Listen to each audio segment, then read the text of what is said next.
Happy first 100 days. Before we begin, I want to acknowledge that the bipartisan Take It Down Act passed the House last night. This important legislation was championed and guided through Congress by our wonderful First Lady, Melania Trump, including through her direct advocacy on behalf of survivors during her passage efforts. The Take It Down Act criminalizes the publication of non-consensual intimate imagery and requires social media and similar websites to remove such content within 48 hours of notice from a victim. The First Lady thanks all those who voted in favor of this important legislation, and the President looks forward to signing it when it arrives on his desk. Today officially marks 100 days of promises made and promises kept by President Trump. This has truly been the most historic start to a presidency in American history. After building the greatest economy in the world in his first term as president, President Trump is in the process of doing that all over again. The American people trust in President Trump. Since his first day in office, President Trump has focused on defeating the Biden inflation crisis, bringing down the cost of living, and making the United States the best place in the world to do business, invest, create jobs, and innovate. And President Trump's efforts are working. 345,000 jobs have already been added since the start of President Trump's term. Last month's jobs report saw nearly 100,000 more jobs than economists predicted, and it was the fourth highest month for private payroll growth in the past 2 years. 9,000 manufacturing jobs have been added to the economy already. This is a sharp contrast to the 6,000 manufacturing jobs that were lost each month in the final 2 years of the Biden administration. The U.S. employment rate remains at historic lows. And thanks to President Trump, Americans are seeing price relief for the first time in years.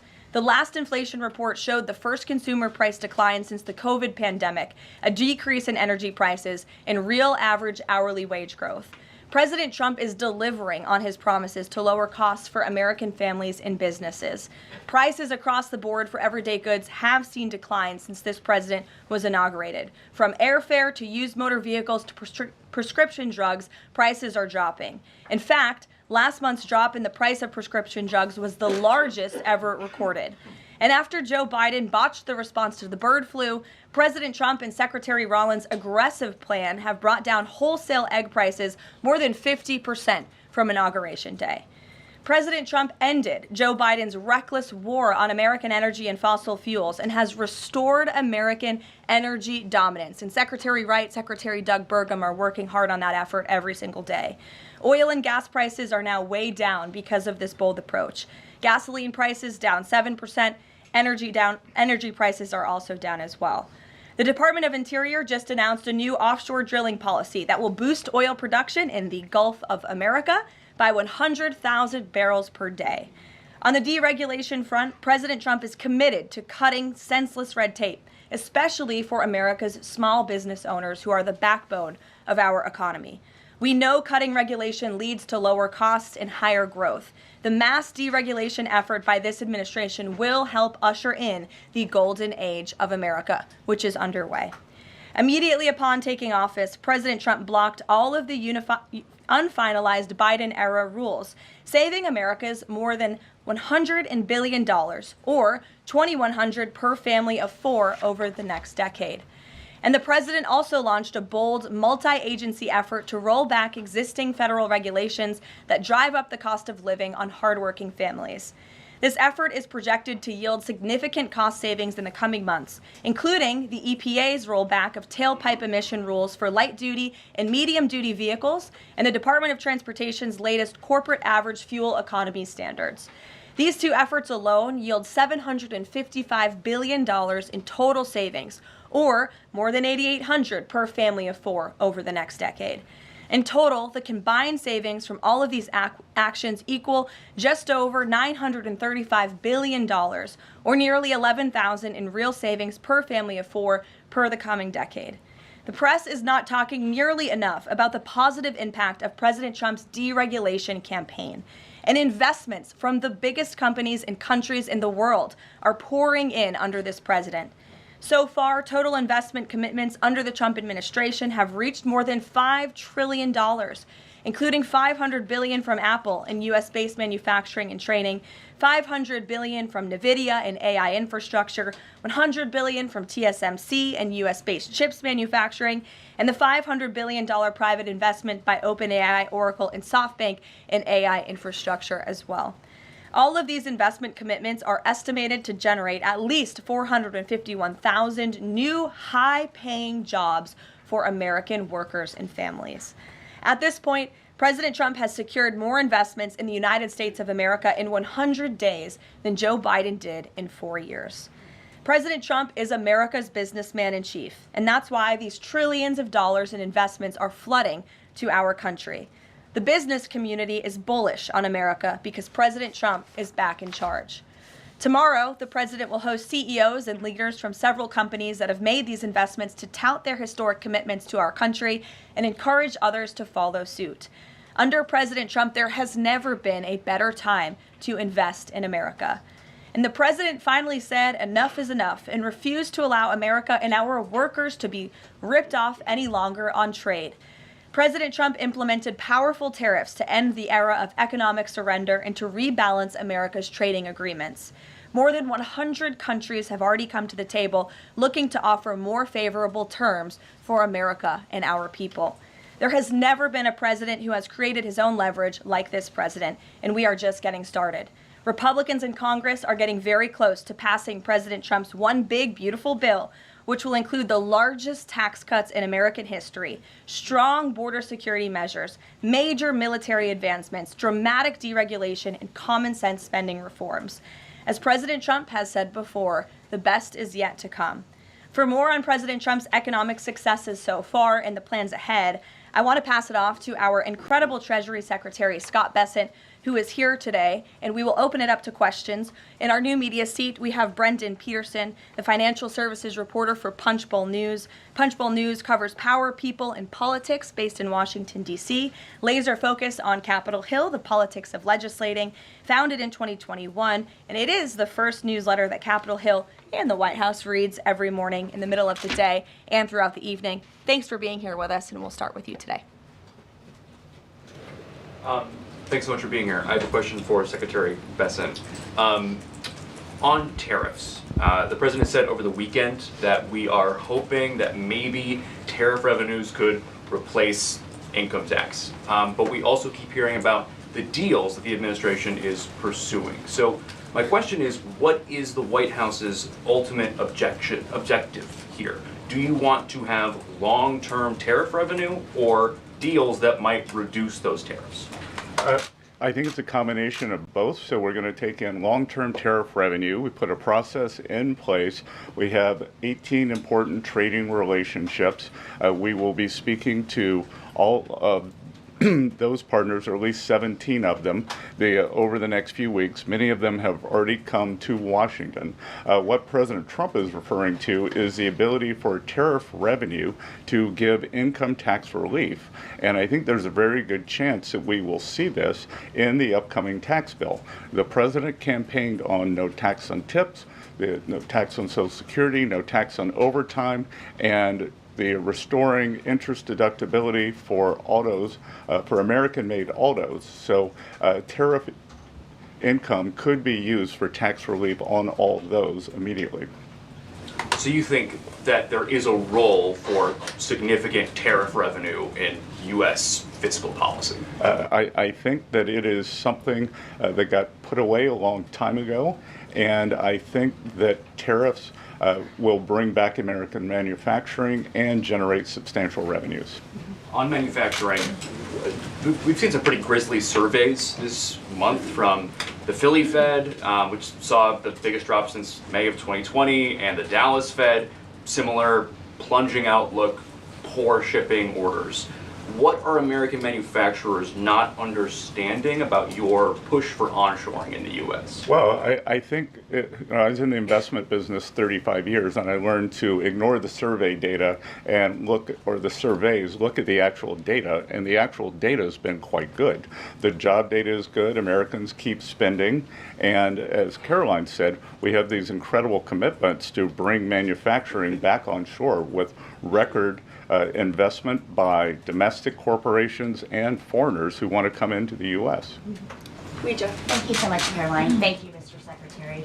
The Chinese continue to say that the U.S. and China are not engaged in any consultation or negotiation on tariffs. You recently said you've talked to your counterpart, but more about, quote, traditional things like financial stability. So can you clarify, is the administration talking to Beijing specifically about tariffs or not? Well, we're not going to talk about who's talking to whom, but I think that over time we will see that the Chinese tariffs are unsustainable for China. I've seen some very large numbers over the past few days that show if these numbers stay on, Chinese could lose 10 million jobs very quickly, and even if there is a drop in the tariffs, that they could lose 5 million jobs. So remember that we are the deficit country.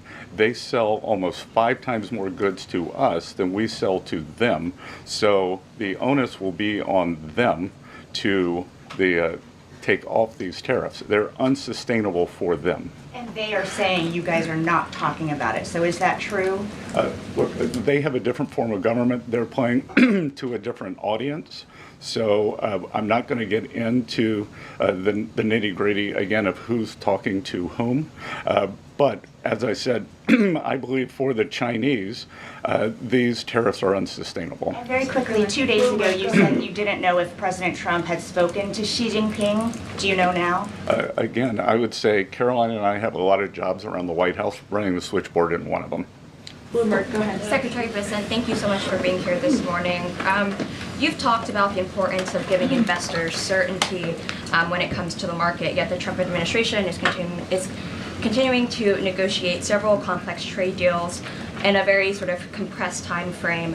When do you expect you'll be able to give the market some certainty around those deals? Do you have a deadline? Is it the 90-day pause? What are we looking at here? Good question. And I think one thing that has been a little disconcerting for the markets is, President Trump creates what I would call strategic uncertainty in the negotiations. So he is more concerned about getting the best possible trade deals for the American people. We had 4 years of bad deals for decades of unfair trading, and we are going to unwind those and make them fair. What we are doing is we've created a process. I think the aperture of uncertainty will be narrowing, and as we start moving forward announcing deals, then there will be certainty.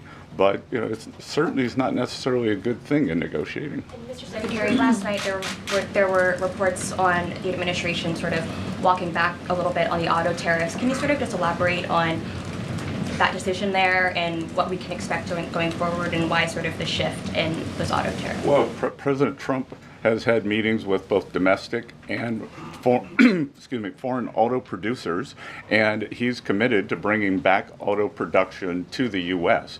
So we want to give the automakers a path to do that quickly, efficiently, and create as many jobs as possible.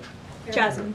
Thank you so much, Caroline. Thank you, Secretary. Back on China, does the administration anticipate supply chain shocks or supply shocks coming now that cargo shipments from China are significantly down? And if so, are there plans in the process of how to address that? I wouldn't think that we would have supply chain shocks, and I think retailers have managed their inventory in front of this. I speak to dozens of companies, sometimes daily, but definitely weekly, and they know that President Trump is committed to fair trade and have planned accordingly. And then second question, can you outline the timeline for when you think some of these deals, particularly with your Asian countries like India, Japan, South Korea, you may have an announcement? I'm glad you brought up our Asian trading partners and allies. They have been the most forthcoming in terms of doing the deals. As I mentioned, Vice President Vance was in India last week. I think that he and Modi made some very good progress, so I could see some announcements on India. I could see the contours of a deal with the Republic of Korea coming together, and then we've had substantial talks with the Japanese. Andrea. Secretary Bessent, just continuing on the path of the sort of like progress. You said yesterday, I think, that it was could happen as early as this week or possibly next week. Can you give us a bit of a timetable? And then I wanted to ask about South Korea specifically. They've said that they probably won't be able to make a comprehensive deal until early July because of their elections. Japan also has elections. And to what extent are domestic factors complicating your efforts? Canada just had an election.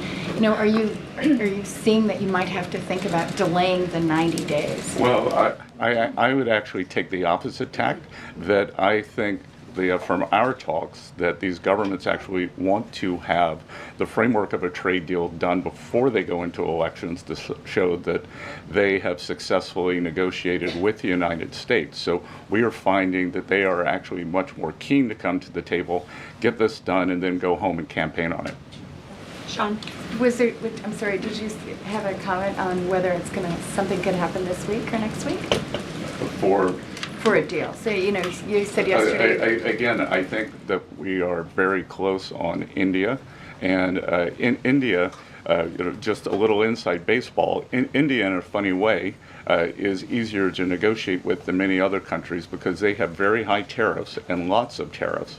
So it's much easier to confront the direct tariffs when as we go through these unfair trade deals that have been put in over decades, that the non-tariff trade barriers can be much more insidious and also harder to detect. So a country like India, which has the posted and ready tariffs, it's much easier to negotiate with them. So I think the India negotiations are moving well. Sean, go ahead. Hi, Mr. Secretary. So it was reported this morning that Amazon will soon display a little number next to the price of each product that shows how much the Trump tariffs are adding to the cost of each product. So isn't that a perfect crystal clear demonstration that it's the American consumer and not China who is going to have to pay for these policies? I will take this since I just got off the phone with the president about Amazon's announcement. This is a hostile and political act by Amazon. Why didn't Amazon do this when the Biden administration hiked inflation to the highest level in 40 years? And I would also add that it's not a surprise because, as Reuters recently wrote, Amazon has partnered with a Chinese propaganda arm. So this is another reason why Americans should buy American. It's another reason why we are onshoring critical supply chains here at home to shore up our own critical supply chain and boost our own manufacturing here. Is Jeff Bezos still a Trump supporter?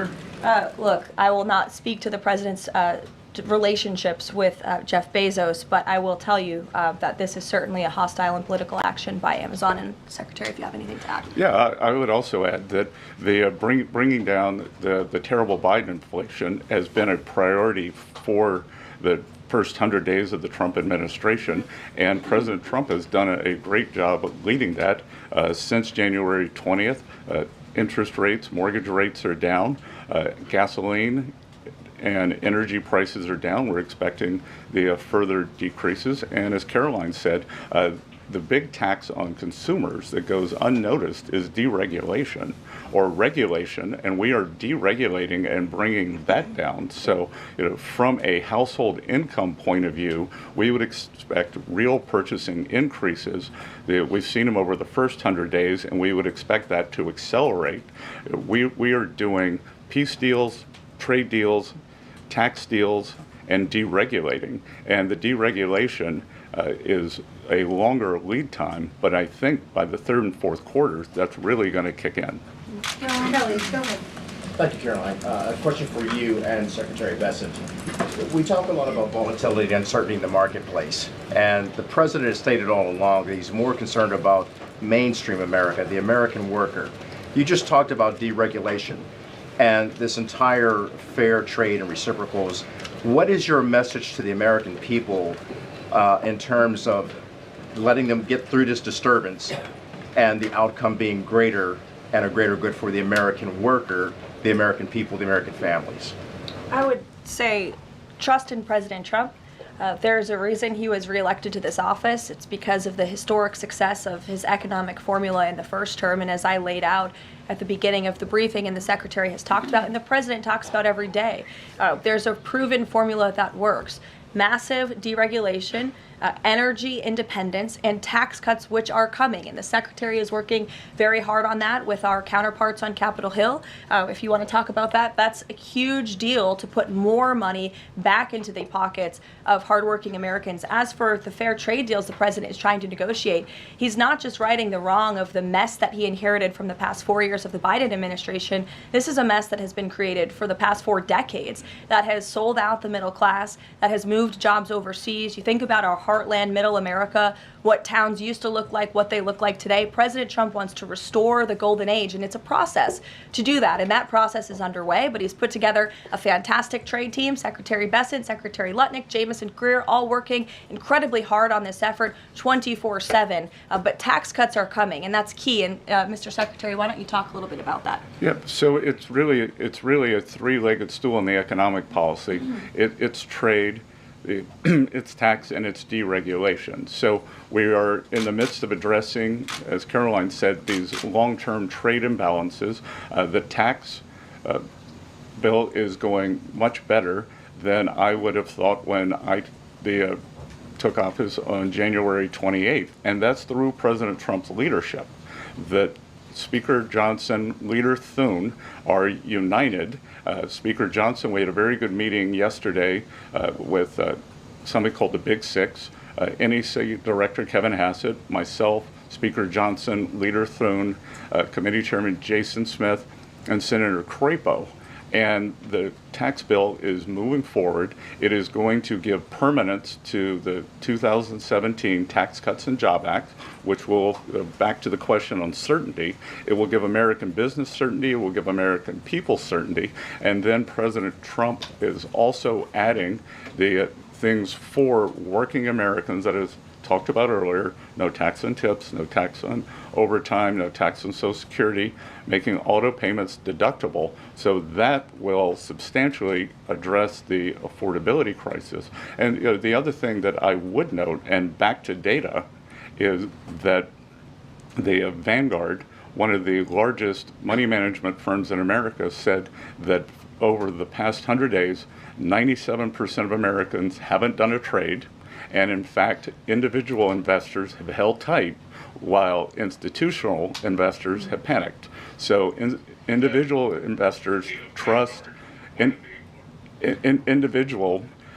investors trust President Trump. Megan, in the back. Thank you both. Can you detail for us exactly what we should expect as far as relief on the auto tariffs front? And then further, Mr. Secretary, should we expect other industries to also get relief the way we've now seen for auto and tech as well? I'm not going to go into the details of the auto tariff relief, but I can tell you that it will go substantially toward reshoring American auto manufacturing. And again, the goal here is to bring back the high quality industrial jobs to the U.S. President Trump is interested in the jobs of the future, not the jobs of the past. We don't need to necessarily have a booming textile industry like where I grew up again, but we do want to have precision manufacturing and bring that back. And another important, very important function of this that does not get talked about enough is national security. President Trump, his overriding the concern and belief is that economic security is national security is economic security. And we saw during COVID that our supply chains got cut off.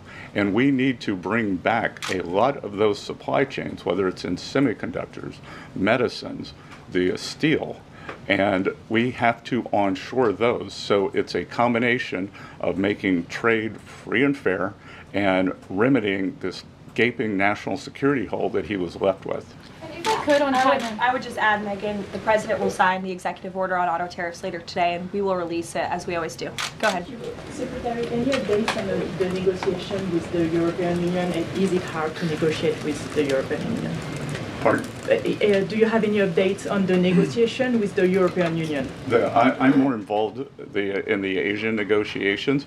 My observation would be, goes all the way back to Henry Kissinger's statement, when I call Europe, who do I call? So we're negotiating with a lot of different interests.